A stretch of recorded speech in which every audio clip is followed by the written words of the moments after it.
A landslide destroys nearly 200 homes in northwest China, and the situation may be even worse than official reports describe. Northeast China endures similar inclement weather as the area gets drenched by heavy rain. Another Chinese real estate developer has failed to pay millions of dollars in debt. The company's financials have triggered fear about the health of the sector. As intermittent power shortages wreak havoc, China loosens its unofficial ban on Australian coal. At the same time, the country is looking to buy even more coal elsewhere and commits to its first ever purchase from a small Asian nation. And concerns rise over a new U.S.-China trade plan. After months of planning, some say it doesn't outline enough specifics. Welcome to China in Focus. I'm Tiffany Meyer. First, we have a short announcement before we turn to our daily news. If you're interested in a short weekly summary of what's really going on in China and some behind-the-scenes content of what we're up to, make sure you subscribe to our China in Focus newsletter. You can find the link to sign up in the description box down below. Every Friday morning, the latest will land in your inbox. Residential buildings are in ruins after a landslide ripped through northwest China. Close to 200 households were destroyed. The one local told us the damage is even worse than reports claim. The disaster came as heavy rain saturated the ground there. Let's take a look. Heavy rain triggered a landslide and 7 buildings collapsed in northwest China's Gansu province on Sunday night. Chinese state media says nearly 500 people are affected. The authorities said there were no reports of casualties. The rain continued through Tuesday in some parts of northern China. A Chinese netizen said domestic news outlets were required to report in a low-key manner and not to add negative news to the regime's National Day holiday in the first week of October. A local resident told us that the situation there is much worse than what local media claims, and that 40 to 50 buildings had collapsed. It's the rain. It's very serious. Too many houses are damaged. Maybe more than 100. 40 or 50 buildings collapsed. I'm busy now. In recent days, landslides in at least 4 cities blocked roads and brought damage to local residents. In another province in northeast China, rare thunderstorms hit many parts of the province over the weekend. Chinese state-run media say as of Monday, the water level of 13 reservoirs in the provinces exceeded the flood warning level. 16 reservoirs discharged floodwaters, and at least 16,000 people are impacted. This, according to official figures.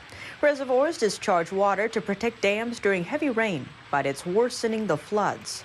Local residents released videos online showing the dire situation. This is not a river. This is a road in a city of 1 million people. The clip was shot over the weekend in Yingkou city of Liaoning province. In some areas, heavy rain was accompanied by strong wind and hail. 3 cities issued a level 1 warning for heavy rain. This is the highest level. The provincial meteorological department issued a level 2 warning for the whole province. Let's turn to an update on the pandemic. A number of tourists are trapped in China's Xinjiang region right now. For them, what was supposed to be a vacation has turned into mandatory quarantine. That's after local authorities found 2 asymptomatic cases in the area. Xinjiang is located in northwestern China. It's home to 12 million Uyghurs, members of an ethnic minority group. It's also a popular tourism destination, especially during the first week of October, known as China's Golden Week holiday. The occasion coincides with China's National Day, marking the anniversary of the Chinese Communist Party's rise to power. But things took a turn for Xinjiang vacationers after 2 people there tested positive for the CCP virus, which causes COVID-19. Both were asymptomatic. Authorities then asked tourists to not leave and to self-quarantine. Multiple cities soon canceled huge numbers of flights, while trains in one city completely halted service. A video posted online shows a road there has also shut down. And in the city where the virus cases were detected, authorities ordered a round of mass virus testing for all residents, over 30,000 people. Officials say all of those results came back negative, though they've already started a second round of testing. In other parts of Xinjiang, residents say they are not allowed to leave their homes. Public transportation is on pause and many stores are closed. Local officials are now working to deliver food door to door. Another Chinese real estate developer says it couldn't make its bond payment. One expert says that other companies in the property sector are likely to follow. NTD's Faye Quarter has more. Another Chinese real estate developer can't pay its debts. Fantasia says it didn't make a $206 million bond payment. It was due Monday. Erping Zhang, a China expert and host of his own China Affairs show, says there's more to come. Besides Fantasia, Cynic Holdings, another real estate developer, was downgraded by rating agencies. Essentially, that's the problem with the cash flow with these real estate developers. And that will make the firm extremely vulnerable. It's questionable whether Cynic Holdings will be able to pay its $246 million offshore bonds, which is due on October 18th. So that's quite a concern. This adds to fears about China's property sector. It reportedly makes up about 25% of the country's GDP, and the companies are highly indebted. Now, bonds from other Chinese real estate developers are tumbling because investors are worried they can't repay their debt. If you look at the average income, the income gap, the disparity, the Gini coefficient of China is it's mind-boggling. How could they maintain such a high real estate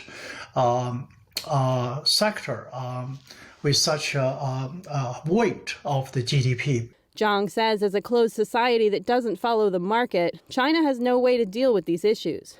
And a senior economist at Okasan Securities says that the biggest problem is not a default by Evergrande, but the environment that has led to its downfall. The foreign business analysts should focus on the political calculation over the commercial consideration in all major Chinese business dealings. China's regulatory crackdown in recent months has shown investors that the regime has little to no consideration for overseas investors. Now Evergrande's crisis has unsettled global investors, and people are concerned about a potential domino effect. Jiang expects a ripple effect starting with the manufacturing industry. Faye Quarter, NTD News. A powerful Chinese official is under investigation, and it's causing a strange phenomenon across China. Both political dissidents and Chinese police are cheering online. Chinese authorities are charging former Justice Minister Fu Zhenhua with violating discipline and laws. They gave no further details. Fu's downfall has more to do with Communist leader Xi Jinping's attempt to reign in power. But the Chinese are celebrating for some other reasons. Fu is notorious in China for ordering the sweeping arrests of over 200 human rights lawyers starting July 9, 2015. It's known as the 709 crackdown. Some of the lawyers were tortured to the point of suffering mental disorders. Fu is also responsible for ordering the arrest of famous Chinese dissidents, including artist Ai Weiwei and the torture of respected lawyer Gao Zhishen, known as China's conscience. Gao has defended activists and religious minorities. His whereabouts is still unknown till this day. Fu was also the head of what's called China's Gestapo, the 610 office. The extra-legal body is specifically tasked with persecuting members of the spiritual practice of Falun Gong. Fu served as China's deputy police chief, and even the Chinese police didn't like him. According to Chinese media reports, under his term, sudden deaths among low-ranking police officers were more prevalent. Many died from exhaustion after Fu implemented 24-hour shifts for the officers, during which they were not allowed to sleep at all. American business leaders and experts have waited months for U.S. Trade Representative Katherine Tai's policy review. But after her speech yesterday, some are complaining about the lack of specifics. Tai criticized China's unfair trade practices and failure to reform, which has caused the decline of U.S. industries like steel and solar. She also criticized the regime's failure to fulfill promises made in the Phase 1 trade deal, but noted she will reopen talks with China. She didn't specify what's next after those talks, though senior U.S. officials say adding new tariffs is an option if the talks didn't deliver good results. One expert told Reuters that, quote, her whole plan seems to be, I am going to have a conversation. The U.S. had been holding economic talks with China for over a decade, until 2017. But it had done little to change Beijing's practices that violate free trade principles like state subsidies. Former National Security Advisor Matthew Pottinger once warned that such talks are actually Beijing's negotiation traps, used to stall for time without really trying to change. And he's not the only one with that view. Derek Scissors, a China scholar at the American Enterprise Institute, told Reuters, "When has that ever worked?" in reference to the talks. Compared to experts who advocate for a tougher stance against China, the business sector has been pressuring the Biden administration to ease up on tariffs. Before Tai's speech, trade associations have been sending letters to her office. They say business is suffering and tariff removal could provide some immediate relief on the supply chain. Reacting to the speech, a senior executive in the U.S. Chamber of Commerce told Reuters direct engagement with China is essential. At the same time, the South China Morning Post reported that U.S. National Security Advisor Jake Sullivan may soon meet with Chinese top diplomat Yang Jiechi. The talks set for Switzerland this week are said to be, quote, attempts to rebuild communication channels. The power shortage has changed many things in China, even Beijing's ban on Australian coal, it seems. Analysts say the coal is starting to make its way to China after the regime unofficially blocked its imports a year ago. Braemar ACM shipbrokers analyst Nick Ristic tells the Financial Times a handful of Australian cargoes headed into berth last month. He said it's likely that about 450,000 tons of coal was unloaded. China's power crunch comes at a time of surging domestic demand, pushing coal prices to record highs. Australia used to send up to 12 megatons of coal to China each month, according to energy consulting group Wood Mackenzie. They say that number plunged to effectively zero after Beijing's ban last October. China typically imports about 1 megaton of coal per day, so the recent release is not likely to have big impact on the country's needs. A Beijing-based trader told Reuters the shortage could last till the end of heating season, or February or March. Before the ban, Australia was China's second largest supplier after Indonesia. 60% of the imported Australian coal was for industries like power generation and cement production. 40% was for steel manufacturing. Exports from other key suppliers have reportedly been limited by transportation and weather conditions. A Reuters report says China's coal imports dropped 10% on the year for the first 8 months. But in August, imports soared in tight domestic supplies. That triggered coal price hikes from multiple suppliers. And these soaring prices are estimated to stay steady in the coming months. After a long ban on Australian coal, Beijing is back to buying it, and it's seeking new sources too. China's Xinjiang province brought in its first shipment of thermal coal from Kazakhstan this week. That's according to a state media on Monday. It marks a recent effort for China's eastern manufacturing hub to look for new supplies in Central Asia.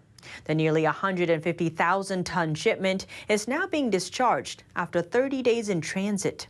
It's a big change from the first 8 months this year, when China imported almost zero Kazakh thermal coal. The cargo was imported by Zhejiang Energy Group, backed by provincial officials there. Coal from Central Asian nations is usually also more expensive due to high transportation costs. According to a local newspaper, the firm also imported 130,000 tons of thermal coal from the U.S. in June and July. That's the first time the company purchased the resource from the U.S. China is currently dealing with a power crunch due to coal shortages. The issue has sent coal prices soaring, and widespread outages have caused major trouble for domestic businesses and residents. Taiwan's premier is sending out a warning that the island must stay alert for what it called China's over-the-top military activities. This after a record 56 Chinese aircraft flew into Taiwan's air defense zone. Here are the details. Taiwan said Tuesday it needs to be on high alert for China's military activities. That was a stark warning from the territory's premier, Su Zhangchang. He spoke a day after Beijing dispatched a record number of fighter jets and bombers to Taiwan. Taiwan definitely needs to be on alert. China is increasingly over the top. The world has also seen China's repeated violations of regional peace and pressure on Taiwan, so democratic countries have repeatedly issued warnings that our countrymen have to be self-reliant. Since Friday, Taiwan has reported nearly 150 Chinese Air Force planes in the southern and southwestern part of its air defense zone. Taipei calls the repeated nearby military activities grey zone warfare, designed to both wear out Taiwan's forces and also test their responses. The show of might from Beijing coincided with a key patriotic holiday, China's National Day. China claims Taiwan as its own territory and has not ruled out the possible use of force to achieve unification. The island, which broke away from the mainland in 1949, rejects Beijing's claims and has its own democratically elected government. It also has the support of the US, which has condemned China's recent military actions as destabilizing. Japan has also weighed in, saying it was watching the situation closely and hoped China and Taiwan could resolve their differences through talks. Taiwan has lived under the threat of invasion since the defeated Republic of China government fled to the island after losing a civil war with the communists. Taiwan's ambassador to Germany called on the EU and the UK to stand with Taiwan in resisting China's provocations on the self-ruled island. Europeans refuse to use the term Cold War, but the Cold War is actually no longer there. It is a hot war. It is still a war without ammunition now, but each side is actually ready to fire, and I believe the Chinese bear the brunt of the blame. His comments come as Taiwan's premier on Tuesday said the island needs to be on alert following what he called China's over-the-top military activities. On Monday, 56 Chinese aircraft flew into Taiwan's air defense zone. That's the highest number in a single day. The international community increasingly sees tensions between the neighbors with concern. The Chinese regime claims a self-governed island as its own, despite Taiwan having its own military, democratically elected government and constitution. The U.S. reaffirms its strong alliance with Japan and a willingness to defend the nation against threats from neighboring countries. The message comes via a phone conversation between President Biden and Japan's new prime minister. Newly appointed Japanese Prime Minister Fumio Kishida received a strong commitment from President Biden. That's after they spoke over the phone on Tuesday. The president made a strong comment on the U.S. commitment to defend Japan, including Article 5 of the U.S.-Japan Security Treaty, which applies to the Senkaku Islands. He added that the two parties also confirmed they would work closely on issues with neighboring regions, including China and North Korea. The 20-minute phone call came a day after Kishida called a parliamentary election. He was voted into office on Monday. Japan has become increasingly concerned about Chinese activity in the East China Sea, including incursions into waters around the disputed Senkaku Islands, known as the Diaoyu Islands in China. On top of confirming its alliance with Japan, the U.S. also held military training exercises in the Indo-Pacific this weekend. Several allies also participated, including the UK, the Netherlands, Canada, New Zealand, and Japan.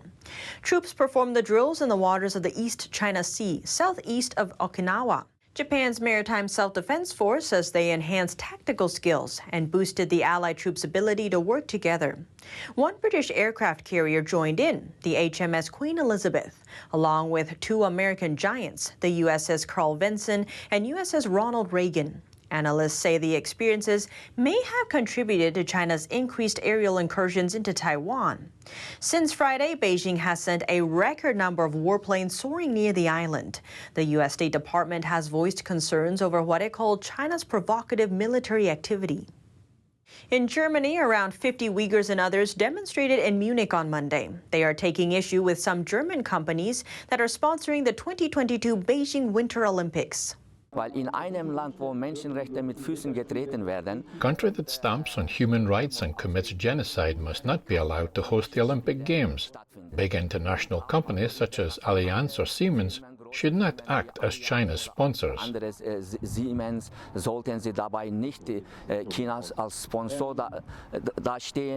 He says the persecution of Uyghurs in China's Xinjiang region is getting worse. Demonstrators stood outside the headquarters of Allianz, a multinational financial services company. An Allianz spokesman was on site of the demonstration but refused to speak on camera. The director of the National Institutes of Health, Dr. Francis Collins, is going to step down. He has served the NIH for 12 years, which makes him the longest-serving director appointed by a president. NTD's Allison Lee has more. Dr. Francis Collins said in a statement Tuesday he's stepping down as NIH director by the end of the year. He calls it a difficult decision and goes on to say, "I fundamentally believe, however, that no single person should serve in the position too long, and that it's time to bring in a new scientist to lead the NIH into the future." Then President Obama appointed Collins in 2009. He is the only NIH director appointed by a president to serve under multiple administrations. During the past 12 years, NIH's budget grew by 38% from $30 billion in 2009 to $41 billion in 2021. Collins specializes in genome research. After stepping down, he will continue to lead his research lab at the National Human Genome Research Institute, which is part of NIH. During the CCP virus pandemic, the NIH has been under scrutiny over controversies related to the Wuhan Institute of Virology.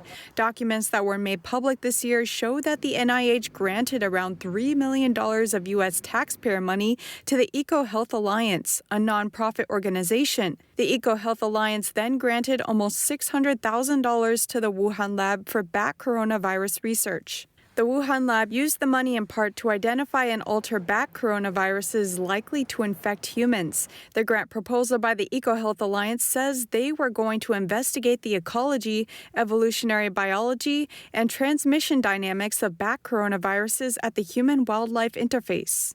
Both Collins and Dr. Anthony Fauci deny that the grants funded gain-of-function research at the Wuhan lab. But molecular biologist Dr. Richard Ebright says the public documents prove that the grants match the definition of gain-of-function research. Collins admitted in an interview in June that his agency had no control over what the Wuhan lab was doing. Collins did not mention the scandal in his resignation statement. Allison Lee, NTD News. And that's all for today's China in Focus. Thanks for watching and see you tomorrow.